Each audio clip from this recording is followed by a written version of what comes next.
let's talk about sex.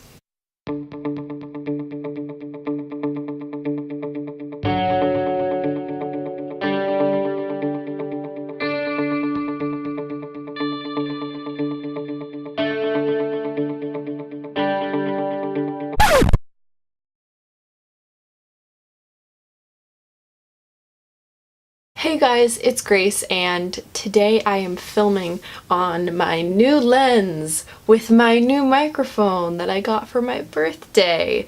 So if you guys don't know, my birthday was February 17th, and I ended up getting this lovely new 24mm lens and a nice microphone that I can attach to my camera now. So hopefully the quality is a little better. I'm filming in front of a window, so hopefully the lighting is good as well. That's the next thing to invest in, is better lighting. But yeah, anyways, I'm going to be not talking about cameras today. I'm going to be talking about sex. So this is the second video in my quote-unquote let's talk about sex series, and I figured for this video we would actually talk about sex. I have a lovely list of things on this paper, and I'm just going to be referring to that list during this video. This is another one of those videos where it's just going to be like me ranting out a bunch of stuff about sex, and I'm sorry if you're the shaking, but you are currently on my bed right now, so it's not the best place for you guys to be. Anyways, I'm just gonna jump into the video. My experience with sex has been very minimal before coming to college. I was a virgin, and I'm gonna try to like tiptoe around my experience because my current boyfriend is the guy I lost my virginity to, and I don't know if he's comfortable. I actually know he's probably not comfortable at all with me like talking about it. So I'm just gonna like tiptoe around all that information, but basically I was someone who I thought I was asexual for a really long time in my life, which I will get into in another video, but I never really had an interest in sex, or even not even going as far as sex as foreplay, anything like that.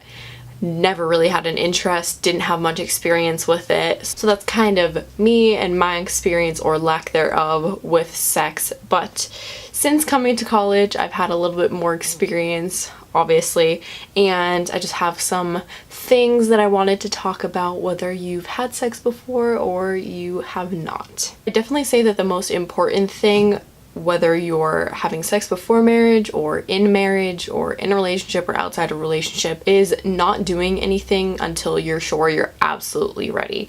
This is something that it's natural, and I think it has the misconception of being kind of taboo to talk about, but it is special. Like, losing your virginity, though I hate that whole like concept of virginity, it's something that sometimes people have a hard time with and other people have a really easy time with, but I just think that being completely mentally and physically ready, if you can be, is very important in situations like rape, or where it's forced on you, or you're intoxicated, or anything like that. Obviously it's a very different situation. Talked about that a little bit in my consent video, but if you can and are able to, you know, choose when it happens, then I would definitely say you being comfortable is very, very important. Going along with that, virginity is kind of like a social construct, or the notion of like breaking your hymen and that kind of stuff is just such a thing that, oh, it just annoys the crap out of me, because a lot of girls don't break their hymen the first time, or they don't bleed, and way back in like medieval times, that would be how you could tell if a girl was a virgin, is if they bled when them and their husband had sex for the first time. So I just hate that whole idea. Personally, I did not bleed during my first time or after my first time. A lot of my friends also didn't bleed, so it's just one of those things that's kind of a misconception. Could you bleed? Yes. Could you also not bleed at all? totally. It's something that you don't need to be afraid of or be worried about, because half the time it doesn't even happen. Not only should you be comfortable with it, but your partner should also be comfortable with it. So making sure, again, I talked about this in my consent video, but making sure that your significant other or whoever you're planning on having sex with is completely 100% okay with having sex, or even doing foreplay or doing other things other than sex. If you've never done it before, don't ever feel pressured by a significant other to have sex if they're gonna do that to you, and if they don't care enough about you to respect your decision making, then you honestly shouldn't be with them and they're not the right person for you. I definitely think that finding someone you can be yourself with, or again that you feel comfortable enough with, the first time isn't always the best, and that can be kind of intimidating for a lot of people, because you know, you're sharing this part of yourself that's so intimate and deep, and you feel insecure about it sometimes. So having someone that, you know, if things go wrong, you can laugh with about it. Personally, the first time for me and my partner was awful. Like, it was not good at all, but it's because neither of us had any experience before, so we had no idea what we were doing. But we were able to look at each other and just laugh about the situation. I remember like bursting into laughter afterwards, and him doing the same, and just being like, okay, we have this agreement that yeah, it was really bad, but we're comfortable enough with each other, we're close enough to each other that it didn't really matter. After that, it got a lot better. I'll just put that out there. But, you know, if your first time isn't amazing, that's okay. You don't have experience yet, so it's totally normal for it to be sucky or not good, or you not know what you're doing because you've never done it before. Just like everything, practice makes, I'm not gonna say perfect, but makes it better. Don't be afraid to ask questions and look for answers. So that goes with sexuality, that goes with protection, that goes with any sort of sex ed, and that also goes with your partner. So pleasing them, asking what they want you to do, that kind of stuff. It's not just about you. You should make sure that you are pleasing your partner, and your partner should also be reciprocating. You want to make sure that, you know, your partner is taking care of you, especially if you're a woman, because a lot of times guys just don't know. Like, they don't know what you like, they don't know what you don't like, and if you don't tell them, it's not 100% their fault if they're not doing a good job. If your partner really likes you, they're gonna want to please you, they're gonna want to see you having pleasure, so you really need to be able to communicate what you like and you don't like. Which is difficult sometimes, I understand. It can be uncomfortable, and you can feel like you're just taking everything for yourself and being selfish, but it should be equal, and you should be taking just as much consideration with how they like it as well.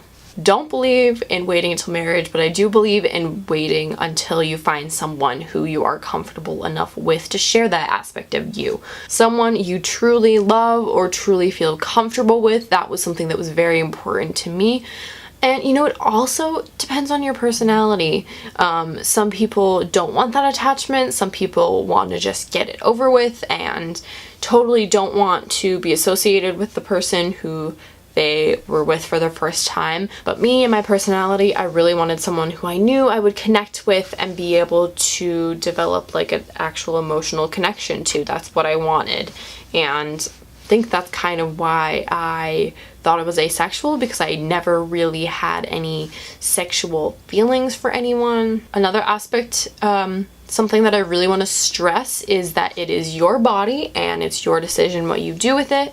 So don't feel pressured by your friends, don't feel pressured by your significant other. You get to make the decisions. You are the one who's going to have to take care of that body after you've had sex. You're the one who's going to have to do birth control and figure out all that kind of stuff. So if you don't feel like it's the right time for you, you don't feel pressured into doing it. Going along with that, please practice safe sex. Please do your research on birth control methods. Condoms, there are female condoms, male condoms. There are ones that you can have in your arm for women. There are ones that I think IUDs.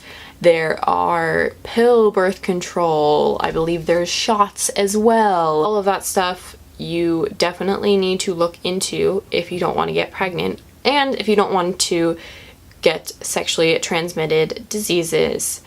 That is another very important aspect of this whole thing. You have to be thinking of that, especially if you're first time. It's a little different if you're with someone who it's also their first time, but if you don't know the person that well, if you don't know their sexual history, or if you think they're not trustworthy enough to tell you the truth. First of all, if they're not trustworthy enough, you should not be having sex with them. But second of all, you should definitely take precautions and, put your own body first and your body's safety first. Friends with benefits I want to talk about. I've never had any experience with this, but I honestly don't see a problem with it as long as you're able to communicate and, if someone catches feelings, that's definitely brought across and that everything's laid down on the table, If feelings come up, are we allowed to act on them? Do we want feelings involved? And also just make sure that you're cleared STD wise. It's different if your friend has never had sex before. Again, same thing with a relationship or, one night stand or whatever. But you just want to make sure that you are both clear for that kind of stuff. And you've made the decision, yes, we're going to use this form of birth control, that kind of stuff. That's all stuff that needs to be talked about. And if you aren't comfortable enough with your friend to talk about that, then you shouldn't be doing friends with benefits in the first place. I would definitely suggest, if you are comfortable enough, talking with your parents or an adult or an older sister or someone, a friend who has experience with this, because they've experienced it. They should at least know all about birth control, STD prevention, all that kind of stuff. And it's not something that should be embarrassing to talk about. It may be if you're a girl and you're talking to your dad or whatever, but you should be able to talk to your parents about it. Clearly they had you, so they have some experience with this kind of stuff. And it's just very, very important to be informed. I think that's the most important thing that you could get out of this rambling video, is to be informed. Okay guys, I know that was a very rambling, long, ranty video, but I'd like to again have a conversation down below in the comments. Please talk about sex, about your experience, about anything that you want to add in that you think I missed or skipped over, and I'd love to have a nice, constructive conversation in the comments down below. I hope you guys enjoyed this video. If you did, please give it a thumbs up and subscribe down below for more. If you haven't already, you can check out my previous video on this side of the screen and my previous vlog on that side of the screen. Alright, I hope you guys are having a wonderful day, and I will see you in my next video.